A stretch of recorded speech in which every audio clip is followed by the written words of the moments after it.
পাচ্ছি না। আমাদের এই অর্থ মন্ত্রণালয়ের যে আদেশ জারি করেছেন সেটা বিভিন্ন জায়গায় বিভিন্ন প্রতিষ্ঠানের যে প্রতিষ্ঠান প্রধান এবং ইউনিটি যারা আছে, যারা এটার দায়িত্বে আছে, তারা সকলেই এই সরকারের এই অর্থ মন্ত্রণালয়ের সেই কাগজ আদেশদারিকে তারা মূল্যায়ন করতেছে না। যদি আজকে মূল্যায়ন করতো, আজকে যদি এই সরকারকে তারা সহযোগিতা করতো, তাহলে এই সরকার সর্বপ্রথম এসে ক্যাবিনেট মিটিং এ প্রথমে বলতো যে বিগত দিনে যাদের আন্দোলন আজকে আমরা দেখেছিলাম যে রাস্তা অবরোধ, বিভিন্ন জায়গায় বিভিন্ন ভাবে তারা অবহেলিত হচ্ছে, আউটসোর্সিং কর্মীরা, দৈনিক মজুরি ভিত্তিক এবং প্রকল্পের লোকেরা যে একটা প্রশ্ন করলে সব জায়গা থেকে কিন্তু এই ঠিকাদার কথা বাতিল চাইতো। যেহেতু আমলাতান্ত্রিক যন্ত্রণা, সেই আমলাতান্ত্রিকটা চায় না যে ঠিকাদার কথা বাতিল হোক, কারণ এই ঠিকাদার থাকলে আমলাতান্ত্রিকের পকেট পূজাই হবে। এই ঠিকাদার থাকলে প্রতিষ্ঠানের প্রধানের পকেট পূজাই হবে। আপনারা সকলে জানেন আজকে বিভিন্ন জায়গায় বিভিন্ন প্রতিষ্ঠানে ঢাকা এবং ঢাকার বাইরে আমাদের অনেক ভাই বোনদেরকে চাকরিচ্যুত করা হয়েছে। 6 মাস থেকে শুরু করে 90 মাস পর্যন্ত বেতন বকেয়া আছে। এটা কে দেখবে? বর্তমান সরকারকে দেখতে হবে। আপনি নির্বাচিত সরকার, গণমানুষের সরকার, তাই এই শ্রমিককে আপনাদেরকে দেখতে হবে। আজকে দেখেন ময়মনসিংহ ভূমি, আজকে চাঁদপুর ভূমি, কুমিল্লা ভূমি, তাদেরকে 90 মাস ধরে তাদেরকে বেতন দেওয়া হচ্ছে না।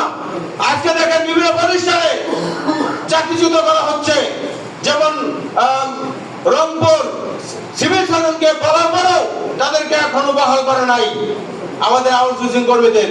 আজকে দেখেন গাইবান্ধা, সেখানে প্রায় 72 জনকে চাকরিচ্যুত করা হয়েছে, সেখানে সিভিল সার্জনকে বলার পরেও তারা তাদেরকে বহাল করে নাই। আজকে দেখেন গত 3 দিন আগের ঘটনা শুনেন নেত্রকোনা মেডিকেল কলেজে, সেখানেও আমাদের প্রায় 11 জন আউটসোর্সিং কর্মীকে তারা চাকরিচ্যুত করা হয়েছে। এইরকম শত শত প্রতিষ্ঠানে এই অনিয়ম করা হচ্ছে। সেই অনিয়ম বন্ধ করার দাবিতে আজকের এই সংবাদ সম্মেলন। এবং 2 দিন আগেও আপনাদের বাজেটে আমাদের সরকারি কর্মচারীদের কর্মচারীদের পে স্কেল, নবম পে স্কেল পাস হয়েছে। আমাদের দাবি, যারা আউটসোর্সিং, দৈনিক মজুরি ভিত্তিক এবং প্রকল্প যারা এখন আপনারা কর্মরত আছে এখানে, তাদেরকে নবম পে স্কেলের আওতায় আনতে হবে। যারা চাকরিচ্যুত হয়েছে তাদেরকে পুনরায় অতি শীঘ্রই তাদেরকে বহাল করতে হবে। আপনারা জানেন কিছুক্ষণ আগে আমাদের এক বোন লাকি আপা এখানে ঢাকা কোভিড-19 ডিএনসিসি মহাখালী, তাদেরকে চাকরিচ্যুত করা হয়েছে। আজকে প্রায় 2 বছর হয়ে গেল, কিন্তু তাদেরকে এখনো বহাল করে নাই। আমরা সেই বহাল করার জন্য ঢাকা উত্তর সিটি কর্পোরেশনের যে দায়িত্ব আছেন আমাদের মিল্টন ভাই, তাকে বলবো এই বিষয়টা অতি দ্রুত সেটা সমাধান করবেন। আপনারা জানেন আজ কয়েকদিন আগেও আমাদের ডিবিডিসি পাওয়ার ডিস্ট্রিবিউশন, বাংলাদেশ পাওয়ার ডিস্ট্রিবিউশনে কলকারখানা থেকে একটা অর্ডার হয়েছে সরকারিভাবে যে তাদেরকে পুনরায় বহাল করার জন্য, কিন্তু তাদেরকে এখনো বহাল করা নাই। প্রায় 40 জনের উপরে তাদেরকে চাকরিচ্যুত করা হয়েছে। তাদেরকে অতি দ্রুত বহাল করার জন্য মাননীয় আমাদের বিদ্যুৎ মন্ত্রীকে বলবো এবং বিদ্যুৎ সচিব মহোদয় স্যারকে এবং আমাদের এমডি স্যার, বিদ্যুৎ সচিব এবং বিদ্যুৎ পাওয়ার ডিস্ট্রিবিউশনের যে এমডি স্যার দায়িত্বে আছে, তাদেরকে বলবো অতি দ্রুত তাদেরকে বহাল করার জন্য। আপনারা জানেন মুশারফ ভাই এখানে একটা বক্তব্য দিয়ে গেছেন, তাদের ঠিক করে বেতন হচ্ছে না, তাদের বিভিন্নভাবে হয়রানি করা হচ্ছে। সেই সমস্যার সমাধান করার জন্য ওখানকার যে দায়িত্ব আমাদের মিল্টন ভাইকে বলবো আপনারা সেই ব্যবস্থা নেবেন। এবং আপনারা এটাও জানেন সারা বাংলাদেশে ব্যাংক সেকশন ঢাকার বাইরে 5 থেকে 8 হাজার টাকা বেতন পাচ্ছে। 10,000 টাকা বেতন পাচ্ছে।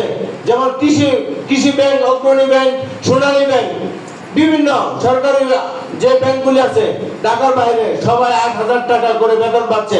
এখন কি 8,000 টাকা বেতনে আমরা চলতে পারি? আমরা যদি 18,000 টাকা বেতনে যদি না চলতে পারি, তারা 8,000 টাকায় কেমনে চলে? একজন সচিব যদি 1.5 লক্ষ টাকা বেতন থাকার সত্ত্বেও আবার যদি তাদের বেতন আরো বাড়ে, তাদের চলার কষ্ট হয়, তাহলে আমরা 18,000 টাকা 8,000 টাকা বেতনে আমরা কিভাবে চলবো? সেটার জন্য আপনাদেরকে আমরা জানালাম। তাই সকলের কাছে এবং এই সরকারের কাছে আমার অনুরোধ রইল, আপনার গণতান্ত্রিক সরকার, আপনার নির্বাচিত সরকার, আপনার কাছে আমাদের অনুরোধ, সারা বাংলাদেশের সকল আউটসোর্সিং দৈনিক মজুরি এবং প্রকল্প ভিত্তিক যারা উপস্থিত আছেন, যারা এখানে কর্মরত আছেন, সকলের কাছে অনুরোধ যে আমাদের এই বৈষম্য থেকে আপনি বাঁচাবেন। এই ঠিকানার মতো বাতিল করবেন। স্ব প্রতিষ্ঠানে যাদের চাকরিচ্যুত করা হয়েছে তাদেরকে বহাল করবেন এবং যাদের বেতন বকেয়া আছে তাদের বেতন অতি তাড়াতাড়ি তাদেরকে অবশ্যই এই বেতন বকেয়া পরিশোধ করবেন। সবচেয়ে যে নির্যাতিত আমাদের ভূমি অফিস, তাদেরকে আমি বলবো ভূমি মন্ত্রী এবং ভূমি সচিব, ভূমি প্রতিমন্ত্রী, আপনাদের সকলকে জানানো আছে, এই ময়মনসিংহ ভূমি অফিস নিয়ে আপনাকে মেসেজ দেওয়া হয়েছে, কুমিল্লা ভূমি অফিস নিয়ে মেসেজ দেওয়া হয়েছে এবং চাঁদপুর ভূমি নিয়ে আপনাদেরকে জানানো হয়েছে।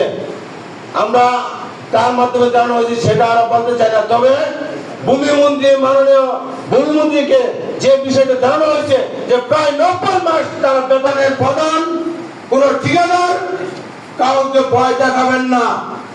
আমরা 2018 সাল থেকে যুদ্ধ করে এই পর্যন্ত আসছি, আমরাও জুলাই যোদ্ধা, সেটা আমরা বলতে পারবো।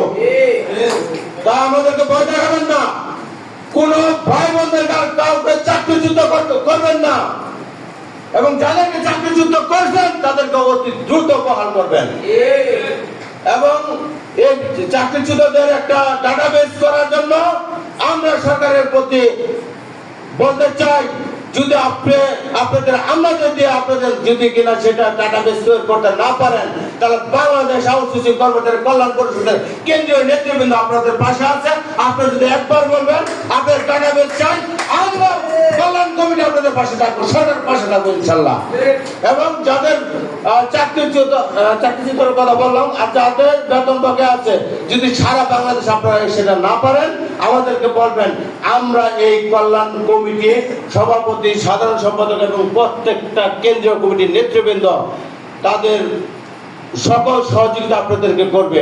এবং আপনাদেরকে আমি আরেকটা কথা বলতে চাই, আমরা 75টা প্রতিষ্ঠানের স্বাস্থ্য খাতের 75টা প্রতিষ্ঠানের সমস্যা, অনিয়ম আমি আমাদের স্বাস্থ্যমন্ত্রী সাহেবের কাছে আমরা 2 বার দেখা করে সেই কাগজপত্র তার কাছে হ্যান্ডওভার দিয়ে আসছি। আমাদের সেই অনিয়মগুলি যদি কিনা স্বাস্থ্যমন্ত্রী নিজ হাতে হ্যান্ডেলিং করে, তাহলে আর কোনো জায়গায় এই চাকরিচ্যুত থাকবে না, চাকরিচ্যুত হবে না এবং বকেয়া বেতন থাকবে না। এরকম প্রত্যেকটা মন্ত্রী, প্রতিমন্ত্রী, এমপি মহোদয়কে আমরা মেসেজ করেছি। তাই এই সরকারের প্রতি আমাদের অনুরোধ থাকবে, বাংলাদেশকে যদি কিনা সুস্বাস্থ্যের বাংলাদেশ করতে চান, তাহলে শ্রমিকের যে অধিকার সেটাকে নিশ্চিত করুন, তারপর সুস্বাস্থ্য বাংলাদেশের দিকে আপনি নজর দেন। সবাইকে ভালো, এখানে যারা ইলেকট্রিক মিডিয়া, প্রিন্ট মিডিয়া, সাংবাদিক ভাইরা এবং আমাদের বিভিন্ন জায়গা থেকে আপনারা উপস্থিত হচ্ছেন, ঢাকার বাইরে থেকে, এবং আমাদের যারা এখানে অক্লান্ত পরিশ্রম করে আমাদের মাননীয় আমাদের অতিথিবৃন্দ যারা এখানে উপস্থিত আছেন, সকলকে ধন্যবাদ জানিয়ে